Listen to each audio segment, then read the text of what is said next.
Un feliz sábado para todos. ¿Cómo les va? Por supuesto que cuando retomamos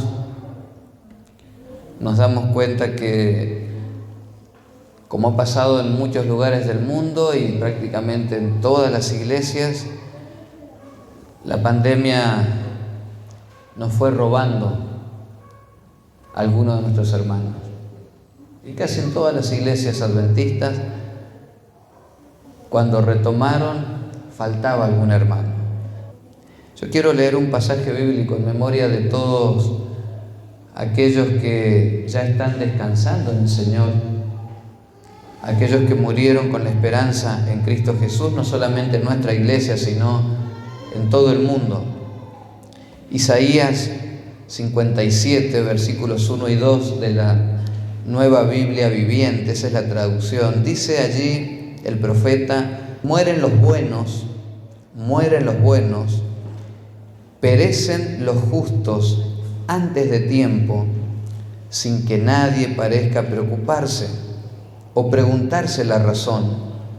Nadie pareciera darse cuenta de que Dios los aleja de los malos días que vendrán, porque los justos que mueren descansarán en paz.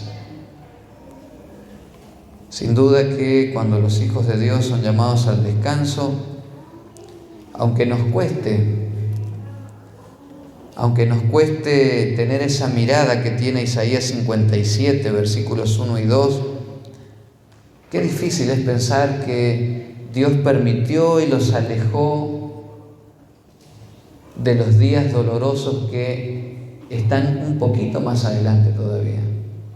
Solamente vemos el dolor de la pérdida, pero aquellos que realmente murieron en Cristo sellaron su salvación por la eternidad. La lucha queda para los que están vivos y extrañando a sus seres queridos. Así que en la memoria de todos ellos, Isaías 57, 1 y 2 nos deja la bendita esperanza de que están descansando y lo están haciendo en paz, porque de alguna manera Dios permitió alejarlos de los días malos que vendrán. Y hermanos, pensando en esto, nosotros estamos sufriendo una pandemia que pareciera que nos ha instalado en los días más malos que podría haber tenido por lo menos la historia de la humanidad en nuestra generación. Sin embargo, cuando leemos la Biblia, cuando leemos la palabra profética, pareciera que esto es apenas principio de dolores, dijo Jesús. Ni siquiera todavía hemos atravesado un poquito lo que realmente será presenciar los días antes del fin del mundo, cuando Jesús venga a reclamar a sus fieles. La vida entera del ser humano es un momento, es un tiempo de gracia y de preparación que Dios le da para cuando lleguen los días difíciles. Lo que pasa es que cuando no hay crisis en nuestra vida, es muy difícil sentir la necesidad de prepararse para algo, porque me siento bien, porque las cosas están bien en la familia, porque podemos hacer lo que nos gusta. Antes de la pandemia, piensen ustedes, nadie se había dado cuenta de cuán valioso era tener una iglesia abierta los sábados, los martes para el culto de oración. Yo he visitado iglesias antes de la pandemia y sin saber que venía una pandemia, he visitado cultos de oración donde no había nadie, donde todos corrían detrás de las cuestiones diarias de la vida, el trabajo, preocupaciones, y se nos pasaban los cultos de oración como si nada. De hecho, los sábados eran cultos donde las personas solían venir si tenían tiempo. A veces llegábamos tarde a la escuela sabática y como si fuera poco nos íbamos antes de que terminara el sermón, porque parecía que siempre iba a haber un siguiente sábado y allí sí tendría tiempo. o siempre habría un siguiente culto de oración. Pero un día llegó lo que hoy conocemos como la pandemia del COVID y las iglesias se cerraron. Y lo que parecía que era una solución, las pantallas, llegó un momento que no alcanzaba y no era lo mismo. Y de hecho, muchos de ustedes seguramente habrán tenido en su corazón la idea, pero hace rato que podríamos estar acá. Y lo que antes teníamos disponible, pasaba. Yo creo que esta pandemia va a hacer que valoremos mucho más lo que significa tener la posibilidad de venir a la presencia de Dios. Antes veníamos a la iglesia y seguíamos con nuestra mente concentrada en nuestros celulares. Probablemente en este momento haya alguien que todavía está perdiéndose la posibilidad de concentrarse en el mensaje y está atento al celular, revisando sus redes sociales, si llega un mensaje en WhatsApp.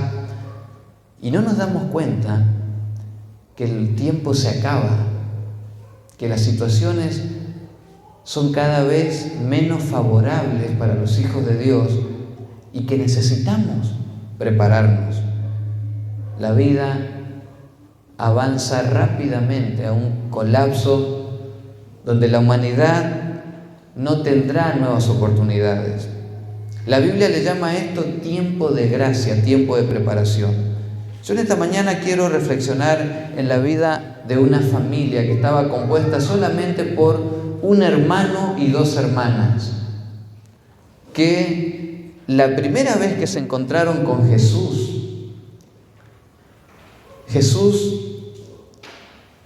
y ellos tejieron una amistad muy profunda. El deseado de toda la gente, hablando de Elena de White, acá tienen un libro de Elena de White, un libro maravilloso. Yo les quiero dejar como tarea para esta tarde, no más que esta tarde, que ustedes lean el capítulo 58, que se llama Lázaro, sal fuera. Si ustedes quieren complementar este mensaje, lean Deseado de toda la gente, capítulo 58. Describe Elena de White, dice, entre los más constantes discípulos de Cristo se contaba Lázaro de Betania. Desde la primera ocasión en que se encontraran, su fe en Cristo había sido fuerte, su amor por Jesús era profundo y el Salvador lo amaba muchísimo. En favor de Lázaro se realizó el mayor de los milagros de Cristo. Con frecuencia Jesús hallaba descanso en el hogar de Lázaro.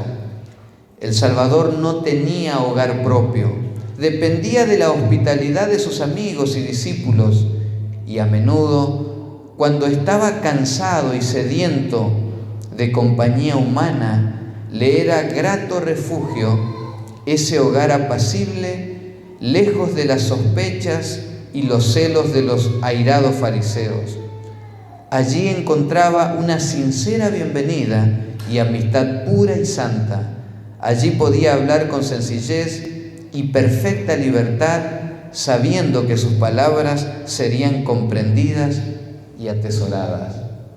Qué extraordinaria descripción de lo que Jesús sentía por Lázaro, por su hermana Marta y su hermana María. Qué extraordinario pensar en que Jesús se sentía bienvenido en un hogar y ese hogar lo recibía Jesús y Jesús sentía que allí podía desplegarse y moverse con confianza, porque ustedes saben, Jesús estaba rodeado de personas que tenían muchos intereses y algunos interesados en quitarle la vida, como los fariseos. Pero Jesús llegaba a la casa de Lázaro y llegaba a descansar. Me pregunto si hoy Jesús estuviera con nosotros, si nosotros seríamos capaces de abrirle nuestro hogar par en par Y si Jesús podría sentir en nosotros la confianza que Él sentía con Lázaro, con Marta y con María. Él no tenía dónde vivir. Jesús no tenía la casa propia. No tenía una dirección para darle a las personas: vivo en tal calle. No tenía. Él de hecho lo había dicho. Él dijo que las zorras o los zorros tienen cuevas, tienen guaridas. Las aves, ¿se acuerdan? Tienen nido. Pero de Él, ¿qué dijo? Mas el Hijo del Hombre, el Hijo de Dios, no tiene dónde recostar su cabeza. De hecho, Jesús ni siquiera tenía una cama propia, ni una almohada. ¿Alguna vez se han preguntado, una vez que Jesús salió de su hogar materno, de su hogar paterno, que su ministerio personal, que duró un poco más de 3 años, ¿dónde durmió los 365 días o 365 noches de cada uno de esos 3 años y medio que Jesús nunca más volvió a su hogar? ¿Se han preguntado eso alguna vez? Elena de White dice que él dependía de la hospitalidad de sus amigos, de sus discípulos. ¿Será que alguna noche nadie se dio cuenta y no lo invitaron a dormir? Yo creo que muchas noches Jesús no fue invitado. De hecho, Elena de White dice que muchas madrugadas salía el sol y al primero que se encontraba era a Jesús orando. Dice ella que Jesús pasaba noches enteras orando. ¿Será que muchas de esas noches nadie lo invitó a su casa para dormir, ofrecerle una cama, un lugar cómodo? Es probable que sí. Y Jesús, lejos de salir enojado, qué increíble, ¿eh? Qué gente esta, todo el día con ellos, les hago el bien, los sano, les doy de comer, pero cuando llega la noche cada uno se va a dormir a su casa y no se acuerdan de mí. Y vivía la vida quejándose: ¿cómo puede ser que fui a una iglesia, me presentaron, me saludaron, dijeron que venía de otra provincia y nadie me invitó a almorzar? Sabiendo que los adventistas el día sábado no nos vamos a ningún negocio a comprar comida, si no me invitan no tengo dónde ir. Sí, ha pasado muchas veces. Hermanos que visitaron la iglesia y se tuvieron que ir después a sentarse dentro de su auto. Pero Jesús no se quejaba. Él era feliz. Si lo invitaban, iba. Se dice que la primera vez que Jesús fue a Betania, a la casa de Lázaro y María, ocurrió algo que quizás para muchos pasa desapercibido en San Lucas, el capítulo 10. San Lucas capítulo 10, versículos 38. Ocurrió algo que a menudo a nosotros nos ocurre. Jesús quiere visitar nuestra vida, Jesús quiere preparar nuestra vida, porque Él sabe que lo que viene va a ser difícil. Nadie sabe. San Lucas capítulo 10, versículos 38. Hay una historia de la primera visita que Jesús hace a la casa de Lázaro. Dice el versículo 38 de San Lucas capítulo 10: aconteció que yendo de camino entró a una aldea y una mujer llamada Marta le recibió en su casa. Versículo 39. Esta tenía una hermana que se llamaba María, la cual, sentándose a los pies de Jesús, oía su palabra. Pero Marta se preocupaba con muchos quehaceres y acercándose dijo: Señor, ¿no te preocupa que mi hermana me deje sola haciendo las cosas? Dile pues que se levante y que me ayude. Esa fue la actitud de Marta cuando Jesús va a visitarlas a su hogar.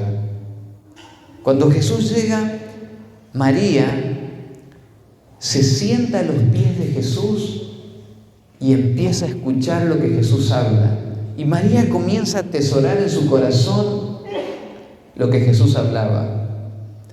Pero Marta, que está ansiosa por los quehaceres de la vida, interpreta que lo que está haciendo Marta es una falta de respeto. Jesús ha venido a visitarnos y nadie se preocupa por atenderlo bien. E interrumpe la charla que Jesús está teniendo y acusa a Jesús de que él también es un descuidado y que no se puede dar cuenta que hay una sola trabajando, y le pide por favor levantala y ponela a trabajar. ¿Cuántas veces nosotros tenemos esa actitud? Es perder el tiempo ir a la iglesia, ir a un culto de oración, tener que cortar lo que estoy haciendo para ir a la iglesia. Marta evidentemente no valoró la tremenda posibilidad y la posibilidad única de estar a los pies de Jesús. Y no solamente no quería ella estar, sino que le molestaba que su hermana estuviera allí. Y hermanos, le hace un pedido a Jesús, que hoy sería una oración. ¿Se imaginan que yo me arrodillara a orar para pedirle a Dios que por favor Oscar no esté tanto tiempo cerca de él? ¿Se imaginan si yo tuviera que pedir, Señor, hay demasiada gente que pasa mucho tiempo a tu lado, ya es hora de que los largues un poco? En realidad, lo que está pidiendo Marta es algo que Jesús no puede, ni quiere, ni piensa hacer. Jesús le contesta y le dice, versículo 41, respondiendo Jesús le dijo, Marta, Marta, estás muy ansiosa, estás muy perturbada con muchas cosas, pero solo una cosa es necesaria, y María ha elegido la buena parte, la cual no le será quitada. Lejos de reprender la actitud de Marta, de María, Jesús le dijo, Marta, lo único que se necesita es que las personas aprendan a estar cerca mío, se preparen para lo que va a venir. Pero vos estás tan ansiosa con la vida que te estás perdiendo la mejor parte. Estás corriendo demasiado por la vida, Marta. Y el día que te toque enfrentar la prueba, no vas a saber qué hacer. Y nos adelantamos. Este era el tiempo de gracia que tuvo Marta, que tuvo María para prepararse. ¿Ustedes creen que en la mente de Marta y de María, con un hermanito joven, lleno de vida como era Lázaro, se les cruzó en algún momento que una enfermedad terrible llegaría a la vida de su hermano y lo llevaría a la tumba? Yo no pienso, ni se me ocurre pensar, o ni se me hubiese ocurrido pensar que un cáncer llegaría a la vida de mi hermana y que quedaríamos todos mirándonos diciendo, ¿saldrá de esta? Ni se me hubiese ocurrido pensar, mi hermana joven, sus hijitas jóvenes, 5 o 10 años, pero la enfermedad llegó. Si nosotros nos adelantamos al capítulo 11 de Juan, la prueba a la vida de las chicas llegó. San Juan capítulo 11 nos relata una situación muy difícil. Dice el capítulo 1, San Juan 11:1, versículo 1, estaba entonces enfermo uno llamado Lázaro de Betania, la aldea de María y Marta, su hermana. María, cuyo hermano Lázaro estaba enfermo, fue la que ungió al Señor con perfume y le secó los pies con sus cabellos. Lázaro había enfermado de muerte. Inmediatamente Marta y María organizan lo que hoy conocemos como una cadena de oración. ¿O acaso no armamos una cadena de oración cuando se enferma un ser querido? Nunca antes, como en esta pandemia, me llegaron tantas cadenas de oración. Y algunas urgentes, cadena de oración por María, que acaba de ser intubada. Y llegaban mensajes de las personas que mandaban los partes médicos. Nunca escuché tantos partes médicos como en esta pandemia. Y las personas hacían referencia, muchas, a esa cadena de oración. Están orando personas de Argentina, están orando personas de Uruguay, de Ecuador, y algunas hacían todo un listado de los países. Y hermanos, como nunca antes en esta pandemia me he llegado a hacer muchas preguntas. ¿Sirven las cadenas de oración? ¿Impactan las cadenas de oración de manera favorable en la crisis de salud que está pasando una persona? ¿Será que hay cadenas de oración más fuertes que otras? Porque después de las cadenas de oración algunos mueren, otros milagrosamente salen. Y me he llegado a preguntar, ¿qué se le dice a los que después de una cadena de oración, cuando las personas dicen queremos agradecer a todos los que oraron, gracias a Dios el Señor escuchó nuestras oraciones, mamá ya está en casa? ¿Y qué le decimos a aquellas personas que también solicitaron cadena de oración y sus seres queridos no volvieron a casa? María y Marta armaron una cadena de oración, pero necesitaban a una persona clave en esa cadena de oración. Lo querían a Jesús. El versículo 3 dice: enviaron pues las hermanas para decirle a Jesús: Señor, he aquí, el que amas está enfermo.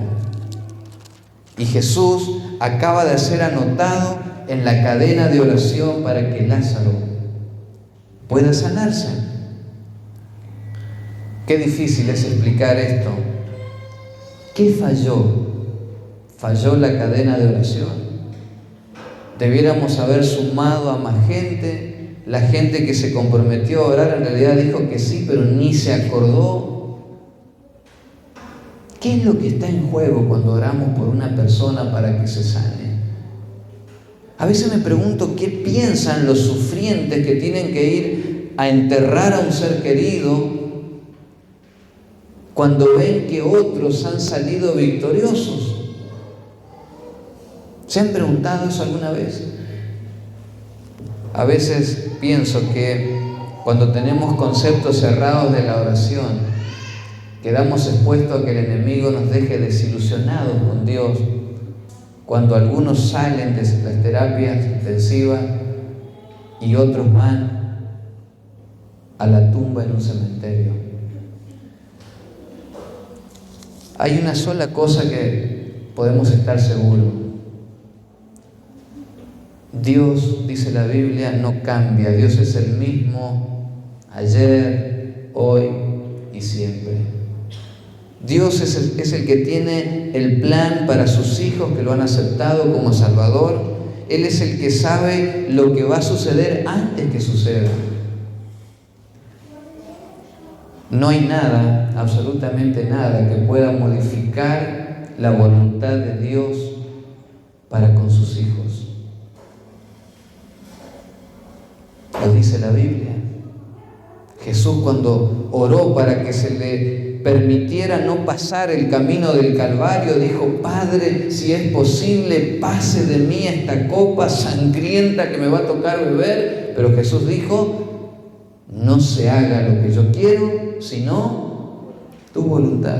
Porque Jesús tenía claro que más allá de lo que Él quisiera, en el plan del Padre ya estaba escrito lo que tenía que suceder. Y mis hermanos, el peligro es cuando nosotros pensamos que la vida o la muerte de un ser querido depende de que nuestras oraciones muevan al Padre a hacer aquello que los médicos ya no pueden hacer. Cuando nosotros oramos y empezamos a sumar gente para que ore, creyendo que una cantidad de oraciones durante una cantidad de horas por día va a modificar lo que Dios sabe que va a pasar, nos equivocamos. Nos equivocamos. Dios no es que tiene allí un medidor de oraciones y dice, a ver si llegan, a ver, no llega, se sumó Ecuador, se sumó Italia, se sumó España, se sumó Estados Unidos, vamos que llegan, vamos que se les muere, vamos. ¿Se imaginan a Dios en el santuario celestial recibiendo las oraciones y con un medidor de oración? Y aquí está Juan, que está en una terapia, acá está María, que está en una terapia, y este está en la mitad del 50% y las oraciones, y este está ya en un 80%, y este subió un 55%, pero 2 días después bajó al 45% porque los hermanos se comprometieron, pero a veces nadie ora. Y este sigue subiendo, y este subió un poco más, pero llegó el momento y las oraciones alcanzaron para él, y Dios dijo, bien. Acá hay que hacer un milagro. Oraron, se comprometieron, fueron muchos los que se unieron, fue mucha fe la que expresaron afuera de la terapia. Pero miró aquí, wow, pobre señora, no logró reunir suficientes adeptos. Así que, con dolor en mi corazón, al cementerio. ¿Se imaginan a un Jesús así? Entonces, ¿para qué sirve la oración? ¿Y para qué sirve tener a millones de personas orando? Mis hermanos, la oración le hace bien al que ora, y punto.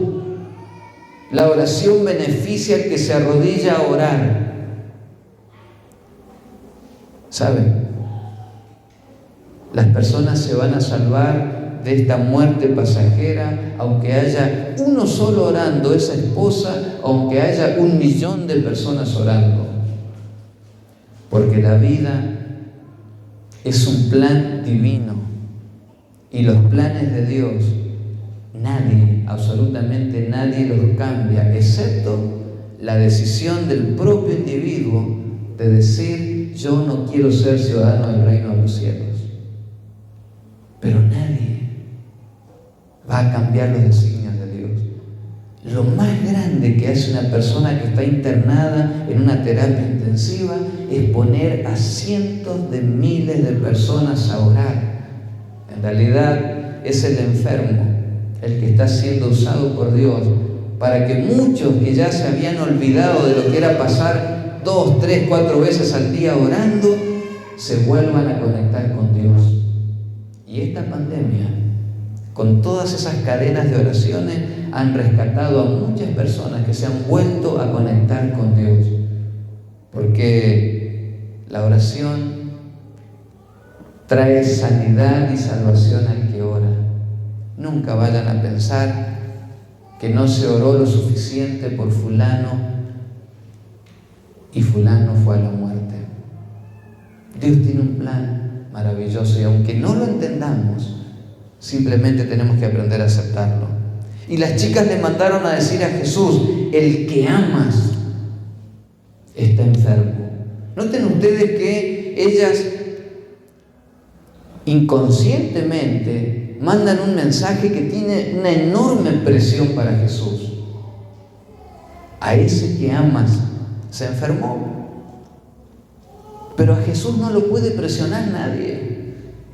No podemos presionar a Jesús con 1 millón de personas orando para que algo suceda o deje de suceder.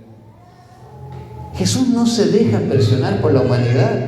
Y aunque las chicas lo están presionando, ese que amás está enfermo, le está diciendo, a ver, si realmente lo amás, te necesitamos acá, aquí y ahora. El versículo 4 de San Juan 11 dice: Jesús, oyendo, les dijo a este mensajero: esta enfermedad no es para muerte, sino para la gloria de Dios.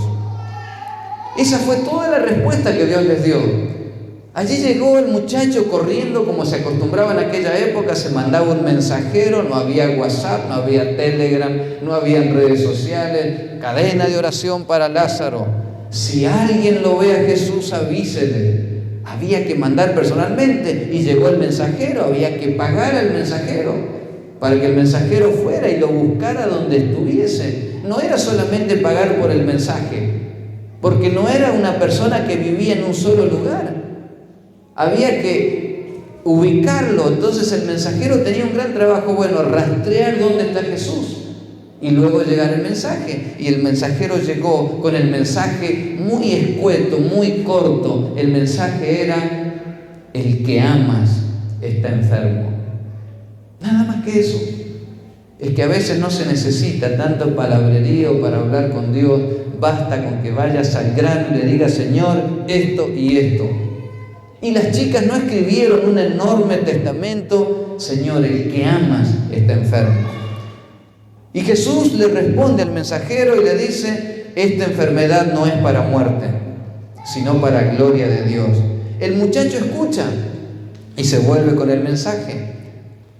Ahora, noten ustedes que el versículo 5, el discípulo Juan se encarga de aclarar algo, porque las chicas le mandaron a decir: el que ama, Lázaro, está enfermo. El versículo 5 dice: y amaba a Jesús a Marta y a su hermana María. Y amaba a Jesús a Marta, a su hermana y a Lázaro. Juan nos está diciendo: no vayas a creer que Jesús ama a unas personas más que a otras. Son las hermanas de Jesús que pusieron el rótulo: al que vos amás. ¿Y los otros qué? ¿Y los que se mueren qué? ¿Por qué unos salen y por qué otros no salen? ¿Es porque Jesús ama más? San Juan dice: cuidado, Jesús amaba a Marta, Jesús amaba a su hermana y Jesús amaba a Lázaro. Versículo 6: cuando oyó pues que estaba enfermo, se quedó 2 días más en el lugar donde estaba. ¿Saben? Jesús recibe el mensaje, un mensaje que traía una presión tremenda. Ese que vos amás está enfermo, te necesita. Es ahora o nunca, Jesús. Jesús dijo: esta enfermedad no es para muerte. Y los discípulos expectantes, pensando: Jesús acá va a cortar todo lo que está haciendo y nos vamos a ir a ver a Lázaro. Y todo lo que pensaban: ¿cómo no va a ir a verlo? Son los que lo hospedan casi siempre, son los que lo alimentan, son los que lo reciben, son sus amigos. Y ellos, jugados a que Jesús saldría corriendo, pero Jesús, como si nada le hubieran dicho, se quedó 2 días más haciendo lo que tenía que hacer. Es que, hermanos, el ser humano no va a presionar a Dios. El ser humano no va a meter las manos detrás de los vestidos de Dios y lo va a usar como un títere.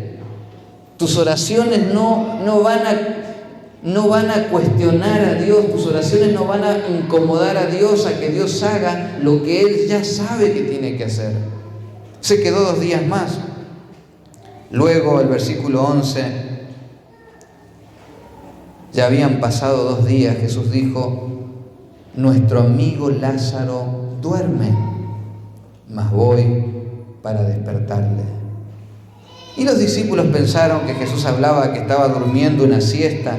Versículo 14, Jesús les dijo claramente: Lázaro ha muerto. Y el versículo 15 dice: y me alegro. Esas son las cosas que nunca vamos a comprender de Jesús. Y Jesús dice, versículo 15: Lázaro ha muerto, y me alegro. Y les dice: me alegro por ustedes de no haber estado allí, para que crean, mas vamos a Él. Versículo 17, aquí comienza la gran batalla. Marta había tenido la oportunidad de prepararse, hermanos, para esta crisis. Pero teniéndolo a Jesús allí, Marta decidió quedarse con sus redes sociales, su celular, la televisión, su serie de Netflix. Teníamos la iglesia tan cerca antes de la pandemia, pero no era tan atractiva como otras cosas que sí nos daban placer. Pero ahora en medio de la crisis, versículo 17, dice: vino pues Jesús, San Juan capítulo 11, vino pues Jesús y halló que hacía ya 4 días que Lázaro estaba en el sepulcro. Hermanos, Jesús ni siquiera tuvo la consideración de ir al velorio de Lázaro. Jesús sabía que se había muerto porque lo sabía todo. Jesús sabía que las chicas estaban sufriendo porque lo sabía todo. Llegó 4 días tardes. Por eso el título de este mensaje es: cuando Jesús llega tarde a tus necesidades. Versículo 18: y como agregando un condimento como de enojo, Juan dice, y lo más triste es que Betania estaba cerca de Jerusalén, como a 15 estadios. ¿Saben cuántos son 15 estadios? Hermanos, Jesús estaba tan solo a 3 kilómetros de la casa de Lázaro. 3 kilómetros. Jesús no tenía excusa. Jesús podría, aunque sea por respeto, como hacemos nosotros, vamos a ir a verlo, el abuelo está mal, vamos ahora. Estaba a 3 kilómetros. Jesús no quiso ir porque no quiso. Jesús no quiso cortar sus actividades porque Él no quiso ir. No estaba a 3 días de camino, no estaba a 2 semanas de camino, estaba allí cerca, 10 minutos, media hora. ¿Cuánto se tarda en caminar 3 kilómetros? Media hora. Gente que estaba acostumbrada a caminar, que vivía por los caminos. Y a veces pensamos: Señor, ¿qué te costaba? Tenía hijos pequeños, Señor. ¿Qué te costaba? ¿Por qué no los sacaste de esa terapia? ¿Qué van a hacer esas criaturas? Es lo que yo me pregunto cuando fallecen padres de nuestra escuela. Señor, ¿por qué? ¿Por qué la vida le tiene que quedar tan difícil a los 7 años, 10 años, 14 años? Les estoy dando ejemplo de nuestro colegio. Señor, ¿qué te costaba rescatarle la madre si era todo lo que tenía? 3 kilómetros, 20 minutitos. Jesús, ¿por qué no fuiste aunque sea a despedirte de tu amigo? Versículo 19: y muchos de los judíos habían venido a Marta y a María para consolarlas por su hermano. Entonces Marta, cuando oyó que Jesús venía, salió a encontrarle. Pero María se quedó en casa. Es que tanto Marta como María no podían creer que Jesús no había cortado sus actividades para ir a atender a su amigo que estaba enfermo y muy grave. Era tanto el dolor que tenía María que no quiso salir de su habitación. Pero Marta salió. Versículo 17. Y Marta le dijo a Jesús, ni bien lo vio, le dijo: Señor, si hubieses estado aquí, mi hermano no habría muerto. ¿Saben? Marta se le pone cara a cara a Jesús, lo enfrenta a Jesús y le dice: gracias, gracias. Y eso que te dijimos, tuviste 4 días para venir. Nos gastamos todos en un mensajero. Te dijimos: el que amas está enfermo. Y sabíamos, porque Él nos dijo que estabas acá cerquita. 4 días esperábamos que nos golpearas la puerta y que nos dieras un abrazo. Es más, cuando se murió, pensábamos que ibas a llegar a darnos un abrazo. Hicimos tiempo mientras preparábamos el cuerpo, pusimos sábanas de mar, poníamos perfume y no queríamos sacarlo porque esperábamos que vos llegaras. Hasta nos habíamos ilusionado que ibas a dirigir el sepelio, que ibas a tener una reflexión final en el sepelio. Y no estuviste. ¿Saben cuántas veces como seres humanos esperamos un cierto accionar de Dios y ese accionar no se da? Y Jesús está allí escuchando los reclamos de Marta, y Marta agrega y dice: pero yo también sé que todo lo que le pidas a Dios, Él te lo dará. Otra vez Marta presionando a Jesús. Yo sé que ya has resucitado a otros muertos. Jesús simplemente contesta, versículo 23, Jesús le dijo: tu hermano resucitará. Pero a Marta no le alcanzaron esas palabras. Y ella reprochó a Jesús más. Marta le dijo, versículo 24, yo sé que va a resucitar. No hace falta que me digas lo que yo ya sé. Ya lo estudié en la Biblia, ya me enseñaron que el día que vos vengas van a resucitar los muertos. Yo ya sé, no me digas algo que ya sé, decime algo que no sé. Porque Marta le dice, yo sé que resucitará en la resurrección en el día final. Es que hay veces que no hay palabras que traigan consuelo a nuestro dolor. Y Jesús le vuelve a decir, versículo 25, yo soy la resurrección y la vida. El que cree en mí, aunque esté muerto, vivirá.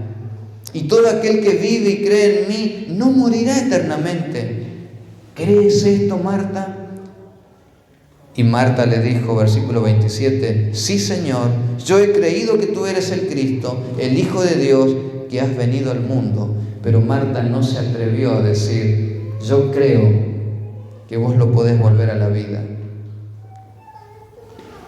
Versículo 28, habiendo dicho esto, fue y llamó a María, su hermana. Fue Marta y llamó a María en secreto. Me imagino diciéndole en la oreja, María, María, está Jesús, te está llamando, por favor, María, no me hagas esto.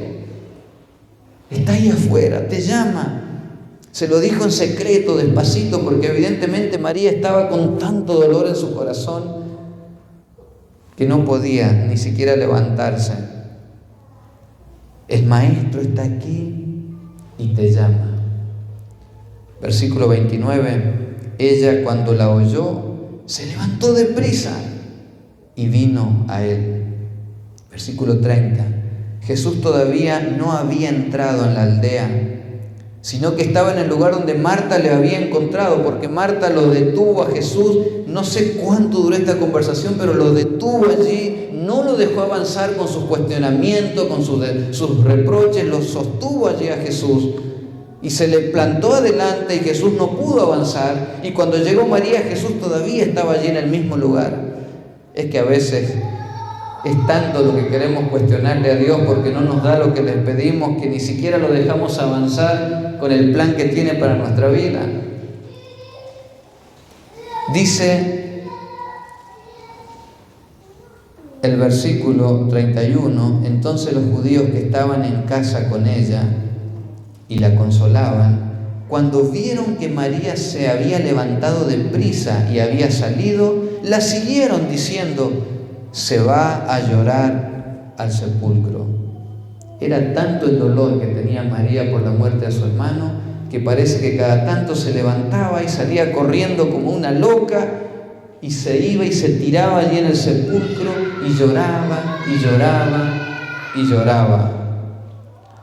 Y todos pensaron que María se había levantado para ir a tirarse a los pies de un muerto, pero el versículo 32 muestra que María iba a otra cosa.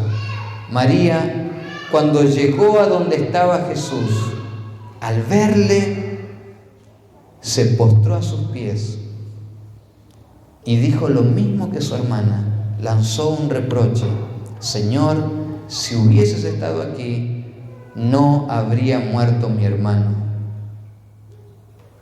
Noten ustedes que hay una diferencia entre el encuentro de Marta con Jesús y el encuentro de María.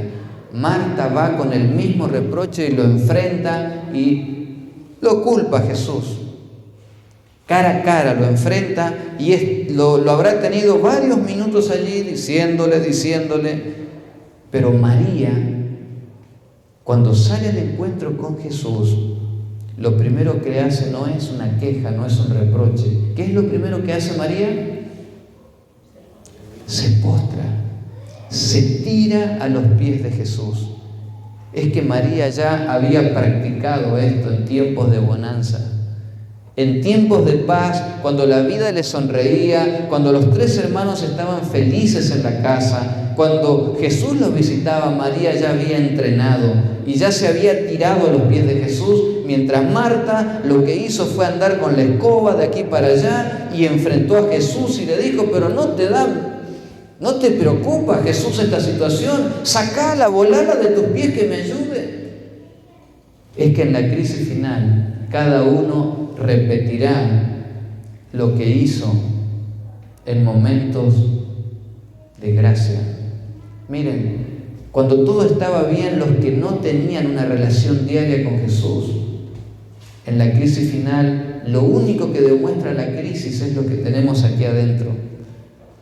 Los que dejan pasar las oportunidades, los que, como está todo bien, ni siquiera se dan cuenta que está todo bien por gracia de Dios. No está bien porque somos inteligentes, no está bien porque tenemos suerte, está bien porque Dios nos está dando chances para prepararnos. Y María repite la historia, va corriendo, se tira a los pies de Jesús. Yo me imagino abrazada a los pies de Jesús. Es la tercera vez que la Biblia va a contar de esto, porque María ya había estado a los pies de Jesús en su casa, había estado a los pies de Jesús cuando rompió el perfume y lavó los pies de Jesús con sus cabellos, y ahora en un tiempo de crisis absoluta para ella, María vuelve a los pies de Jesús. María, cuando llegó a donde estaba Jesús, versículo 32, se postró a sus pies diciendo: Señor, si hubieses estado aquí no habría muerto mi hermano. Versículo 33, Jesús entonces, al verla llorando, y a los judíos que estaban acompañándola también lloraban, se estremeció en espíritu y se conmovió y dijo: ¿dónde lo han puesto? Le dijeron: Señor, ven y ve. Y aquí está uno de los versículos más cortos que tiene la Biblia. Versículo 35, Jesús lloró. Jesús llora, conmovido por la situación, entendiendo a las personas que estaban sufrientes a su alrededor. Jesús llora. Es que Jesús no es indiferente. El hecho de que tus oraciones no sean respondidas como a vos te hubiese gustado no significa que Jesús se olvidó de vos.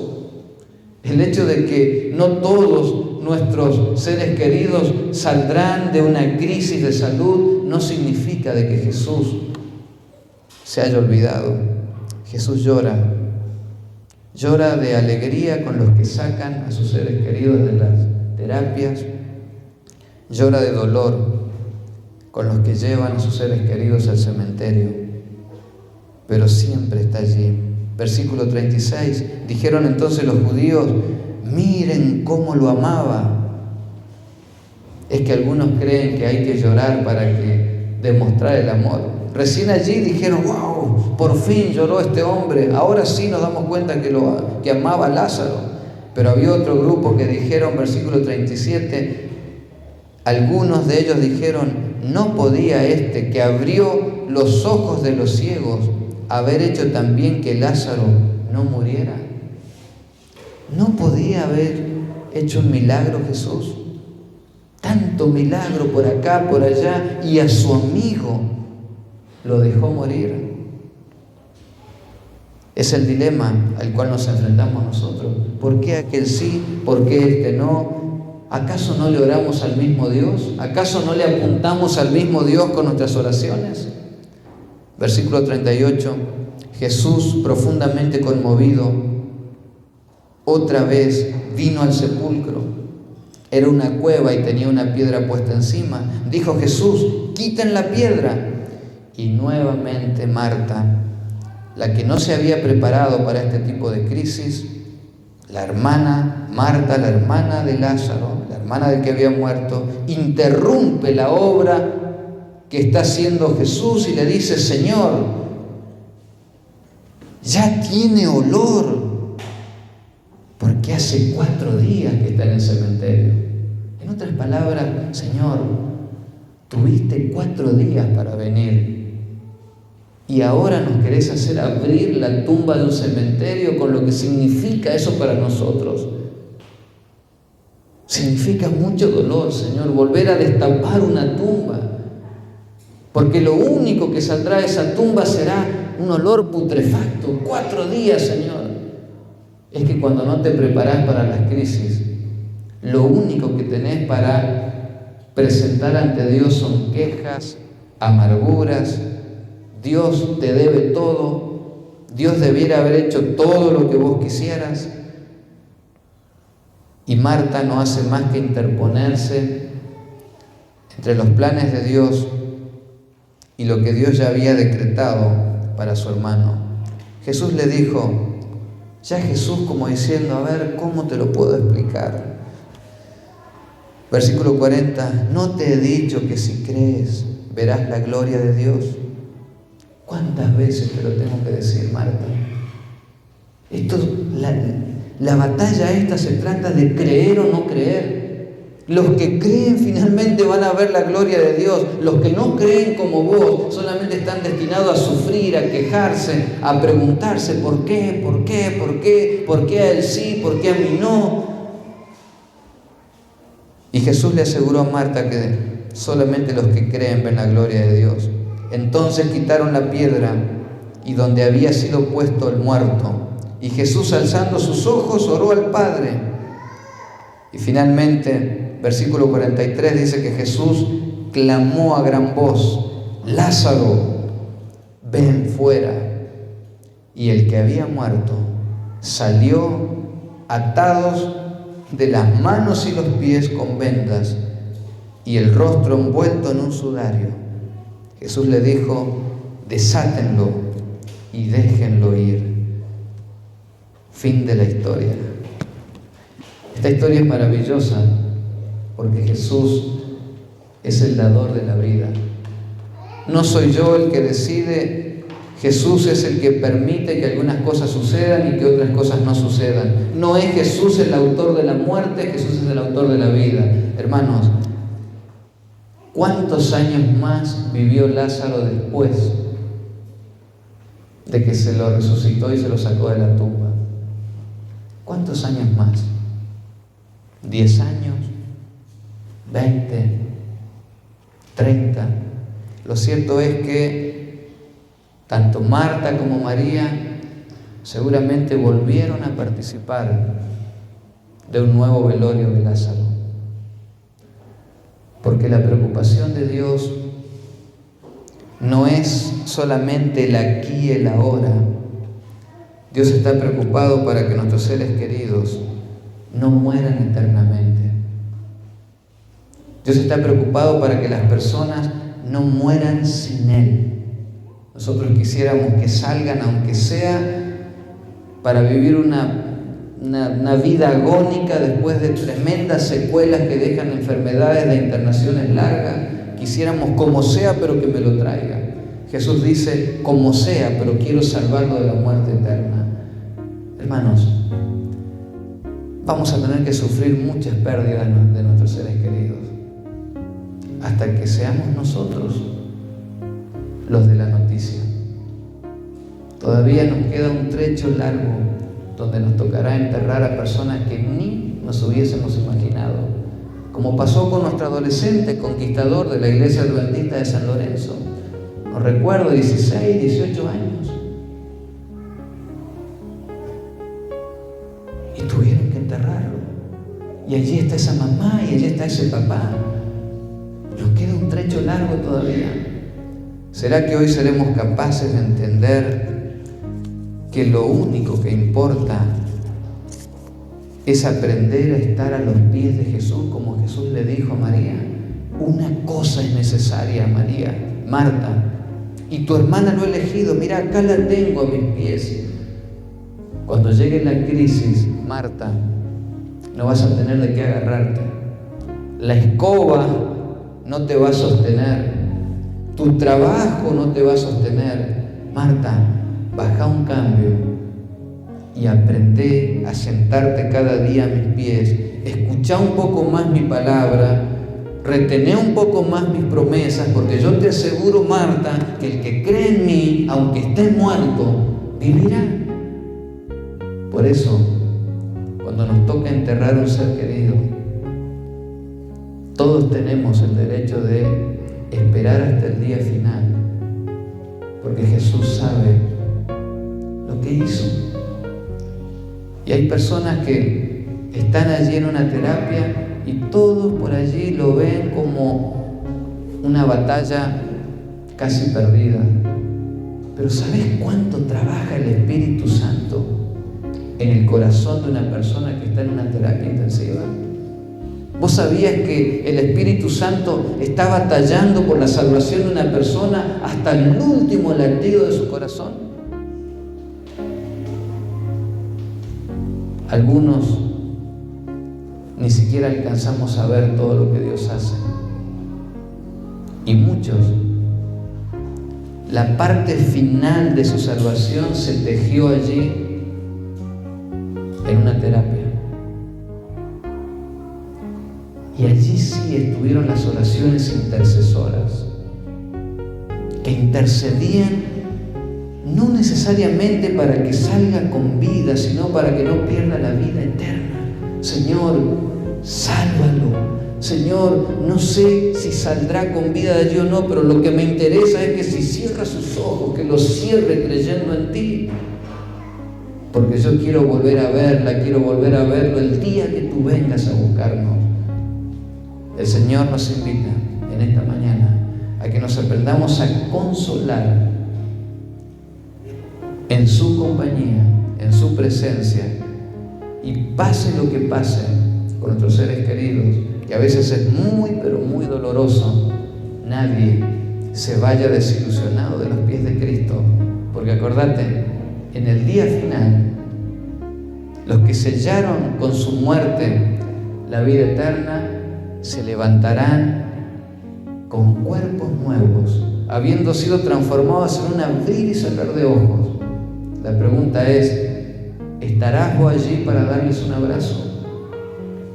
¿Estarás allí para abrazarte con la abuela, el abuelo, el hijo, el hermano, el primo? ¿Estarás allí? Yo quiero estar. Quiero abrazar a mi padre, quiero abrazar a 2 hermanos. Yo quiero estar allí. Por lo tanto, las próximas cadenas de oración que tenemos que hacer es para que el Señor nos salve a nosotros de nuestras falsas creencias de cómo actúa Dios y nos ayude a enfocarnos y unirnos a Dios en la verdadera preocupación. No quiero que se me muera por la eternidad. Y allí donde está, quiero perdonar sus pecados. Y si le queda todavía un hilito de conciencia donde solamente el Espíritu Santo puede interactuar con esa persona, allí oraremos para que el Espíritu Santo haga su obra. Y si se levanta, bienvenido sea, porque nos habrá regalado por unos años más un ser querido. Y si no se levanta, diremos como Job: Dios dio, Dios quitó, alabado sea su nombre. El Señor los bendiga y los fortalezca.